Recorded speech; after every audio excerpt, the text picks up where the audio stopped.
नमस्कार friends, CVM higher secondary education complex जिनको हम टीवी पटेल के नाम से पहचानते हैं, मैं अमित कुमार भट्ट आज आपका हार्दिक स्वागत करता हूं। Standard 11 English medium accountancy part 2 chapter number 6 जिसका लेसन का नाम है conventions, assumptions, concept and principles of accounting.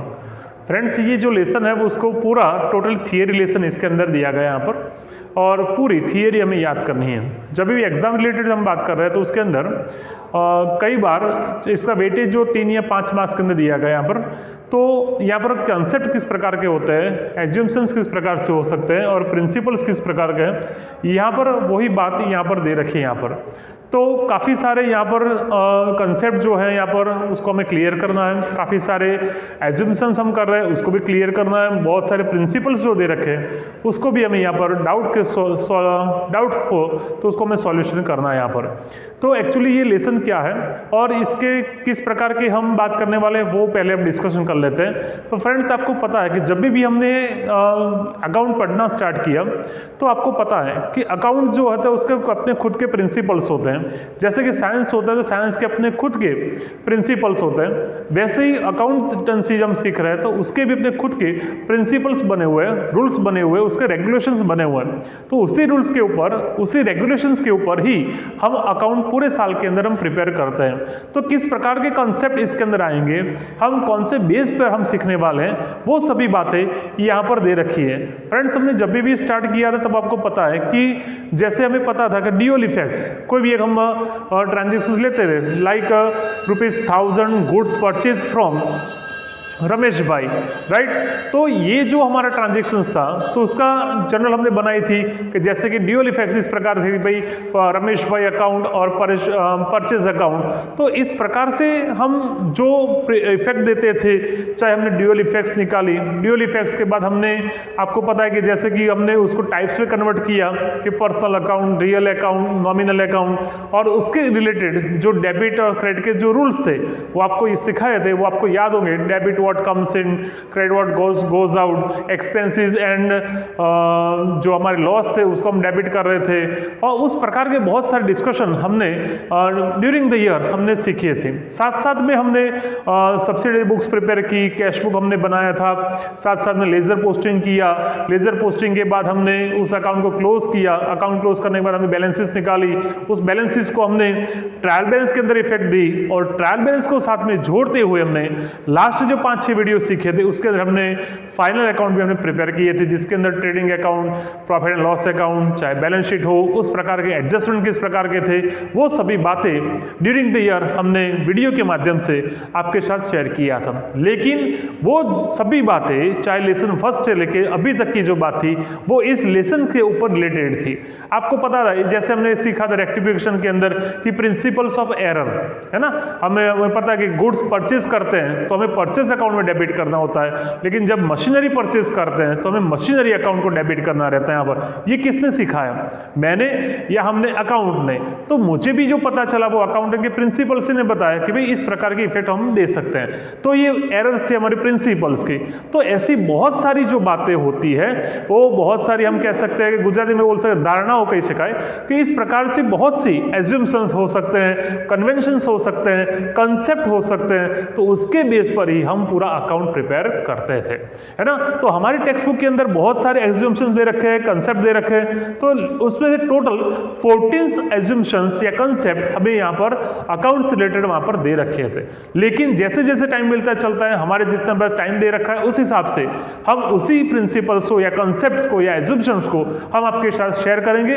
और फ्रेंड्स, यहाँ पर बहुत डीप में नहीं जाना, सिर्फ उसका ओरली जो कह सकते हैं कि कंटेंट जो है उसको ही हमें प्रिपेयर करना है, ठीक है। तो हम पहला एक टाइटल लेते हैं, हमारा कंसेप्ट जो है जिसका नाम है गोइंग कंसर्न कंसेप्ट, ठीक है। Going concern concept. तो ये कंसेप्ट किस प्रकार से हमें सिखाता है और इसका हमारे इंपॉर्टेंस क्या है वो हम सीख रहे हैं यहाँ पर। कंसेप्ट का नाम है going concern concept. What is this, ये क्या है, इसके अंदर क्या बात आ सकती है यहाँ पर। गोइंग कंसर्न मीन्स, है ना, इसकी मेन जो कंटेंट ये है कि हम ऐसा मान के चल रहे हैं हैं कि हमारा जो फॉर्म है वो आने वाले दिनों में हम कंटिन्यू करने वाले हैं।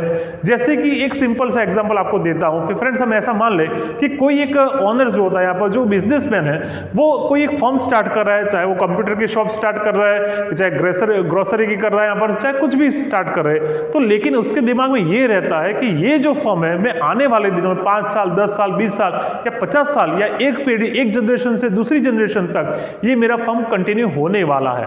ऐसा हम हमारे दिमाग में रख के ही हम उसको स्टार्ट कर रहे हैं। एक सिंपल सा एग्जांपल देता हूं, मान लो कि ये जो स्कूल है, इंस्टीट्यूशंस होती है, वो सभी भी जब हम स्टार्ट करते हैं तो हम ऐसा मानने वाले कि ये इंस्टीट्यूशन 5 साल 10 साल 20 साल या आने वाले दिनों में लॉन्ग टर्म पीरियड के लिए ये चलने वाली है। उस बेस के ऊपर ही हम ये ट्रांजेक्शंस जो होते हैं उसके इफेक्ट भी हम उस हिसाब से देते हैं। तो मेन इसकी एक ही लाइन में बताना हो तो मुझे एक ही बात कह सकता हूं इस कंसेप्ट के अंदर, going concern concept what means, तो हम ऐसा कह सकते हैं कि सिर्फ और सिर्फ हम ऐसे मान के इफेक्ट देते हैं कि ये जो फॉर्म है हमारा वो आने वाले दिनों में 5 साल 10 साल 20 साल तक चलने वाला है।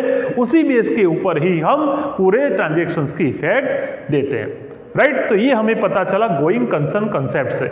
आपको पता रहा कि हमने सिखाया था फाइनेंशियल स्टेटमेंट्स हम प्रिपेयर कर रहे हैं, तो फाइनेंशियल स्टेटमेंट जब प्रिपेयर करते हैं तब हमें पता है कि end of the accounting year हम पूरी इफेक्ट वहां पर देते हैं। और हम मशीनरी परचेज कर रहे हैं, चाहे हम व्हीकल्स परचेज कर रहे हैं या हम बिल्डिंग परचेज कर रहे हैं, जो कुछ भी परचेज कर रहे हैं, तो हम ऐसा मान के चलने वाले हैं कि हमारा जो फॉर्म है वो लॉन्ग टर्म पीरियड के लिए चलने वाला है, इसीलिए हम वो परचेज कर रहे हैं। जैसे कि सिंपल सा एग्जाम्पल देता हूँ, रिलायंस के जो ऑनर थे, जो फाउंडर थे, उस एक सिंपल से छोटे से फाउंडेशन से अपना ये इंडस्ट्री को डेवलप किया था। लेकिन अब देख सकते हो एक जनरेशन से दूसरी जनरेशन तक ही ये इंडस्ट्री अब डेवलप कर रही है, मार्केट के अंदर एस्टेब्लिश हो रखी है यहाँ पर, और उसकी जो कह सकते हैं रेंज या उसका कह सकते विस्तार कितना है वो सब आपको पता है यहाँ पर। दैट मीन्स अकाउंटिंग सिस्टम के अंदर एक ही बात हुई, गोइंग कंसर्न मीन्स कि हमारा जो फॉर्म है, हमारी जो इंस्टीट्यूट है, वो हम आने वाले 5 25 50 साल तक ये चलने वाली, उस बेस के ऊपर ही हम वहां पर इफेक्ट देते हैं। ठीक है, तो ये हो गई हमारी गोइंग कंसर्न कंसेप्ट की बात। जो दूसरा जो कंसेप्ट है वो हमारा, उसका नाम है कंसिस्टेंसी कंसेप्ट। कंसिस्टेंसी कंसेप्ट, ठीक है। अब ये कंसेप्ट क्या हमें सिखाता है, उसकी बेस जो बात है वो मैं आपके साथ शेयर कर रहा हूं। कंसिस्टेंसी मीन्स कि हम जब भी हम अकाउंट प्रिपेयर कर रहे हैं, हम जब भी अकाउंट लिख रहे हैं, तो हमें ये पता होना चाहिए कि ये जो अकाउंट के सिस्टम के हिसाब से हम चल रहे हैं, तो जो मेथड्स हमने अप्लाई कर रखी है यहाँ पर, उस मेथड्स के अंदर वो कंटिन्यूटी रहनी चाहिए।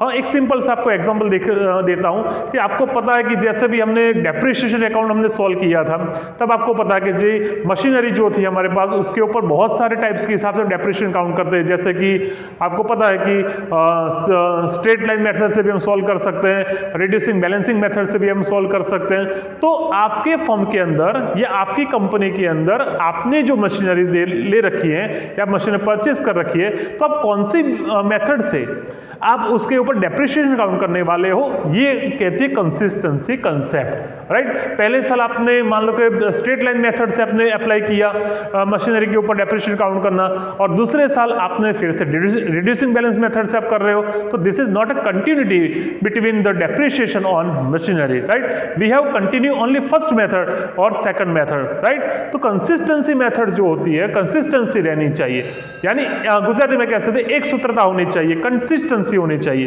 कहीं पर भी ब्रेक नहीं होना चाहिए। तो एक सिंपल सा एग्जांपल दिया मैंने आपके मशीनरी के ऊपर। दूसरा जो आपको देता हूं, आपको पता है कि स्टॉक हमारे पास जो होता है, यहाँ पर जो हम गुड्स परचेज कर रहे हैं, जितना हमने सेल किया, हमारे पास जो स्टॉक है, तो हम स्टॉक स्टेटमेंट प्रिपेयर कर रहे हैं आपकी इंफॉर्मेशन के लिए। स्टॉक जो स्टेटमेंट है हमारा, उसके लिए आपको पता है कि हम स्टॉक प्रिपेयर कर रहे हैं, तब first in first out method होती है हमारे पास, लास्ट इन फर्स्ट आउट। इसको ऐसा भी बोल सकते हैं कई बार फीफो, FIFO, और यहाँ पर कहते हैं लास्ट इन फर्स्ट आउट। ठीक है, अब एक्चुअली क्या है ये आपको पता होना चाहिए। यहाँ पर ऐसा कहा जाता है first in first out, right, और यहाँ पर ऐसा कहते हैं कि लास्ट इन फर्स्ट आउट। ठीक है, तो ये क्या है, फर्स्ट इन फर्स्ट आउट और लास्ट इन फर्स्ट आउट। इसका मीनिंग ऐसा रहा कि आपने जो गुड्स पहले परचेज किया था उसको पहले सेल करते हो, आपने जो लास्ट में सेल किया उसको पहले सेल कर रहे हो। ये मेथड इस प्रकार की है, फर्स्ट इन फर्स्ट आउट, पहले परचेज किया पहले सेल करो। लास्ट परचेज किया उसको पहले सेल करो। तो ये एक मेथड्स है हमारे स्टॉक को वैल्यू करने के लिए या स्टॉक को सेल करने के लिए, ठीक है। तो आपकी कंपनी, आपका फर्म या आपकी इंस्टीट्यूट जो भी चल रही है, इसके अंदर आपके कौन से बेस पर आप इसको काउंट करना चाह रहे हो, ठीक है। तो आपने पहले साल first in first out method से स्टॉक काउंट किया, ठीक है, और सेकंड ईयर आप उसको लास्ट इन फर्स्ट आउट से आप सॉल्यूशन कर रहे हो, तो आपकी कंसिस्टेंसी जो थी बिजनेस के अंदर वो एक कंटिन्यूटी रहती नहीं है। और जब भी हमें कोई रिजल्ट के ऊपर जाना हो या हमें कंक्लूजन देना हो तो उस रिजल्ट के ऊपर हम हमारी कंसिस्टेंसी दिखा सकते नहीं है। इसीलिए अकाउंट ऐसा कहता है कि आपको कभी भी अकाउंट प्रिपेयर करना हो तो उसके ऊपर ये सब टॉपिक्स, चाहे वो कन्वेंशंस हो, चाहे एज्यूम्शंस हो, चाहे कंसेप्ट हो, चाहे प्रिंसिपल्स हो, सभी को मिला के ही हम हमारा रिजल्ट निकाल सकते हैं। क्योंकि हमें तो एंडिंग में यही जानना है कि हमारे फर्म, हमारी कंपनी, हमारे इंस्टीट्यूट ने कितना अर्न किया और हमने जो टाइम दिया था उस टाइम में हमें कितना अर्न कर पाए या कितना हम लॉस कर पाए, वही देखना हमारा इसका काम है। तो फ्रेंड्स, आज के वीडियो में हमने 2 कंसेप्ट सीखे थे। अभी हमारे पास टोटल 14 है, लेकिन सिलेबस में 11 दे रखे थे। जब भी हमें टाइम मिलेगा उस हिसाब से हम उसके साथ आपको शेयर करेंगे। परेशानी हो तो पर्सनली आप सॉल्यूशन ले सकते हो। Thank you all.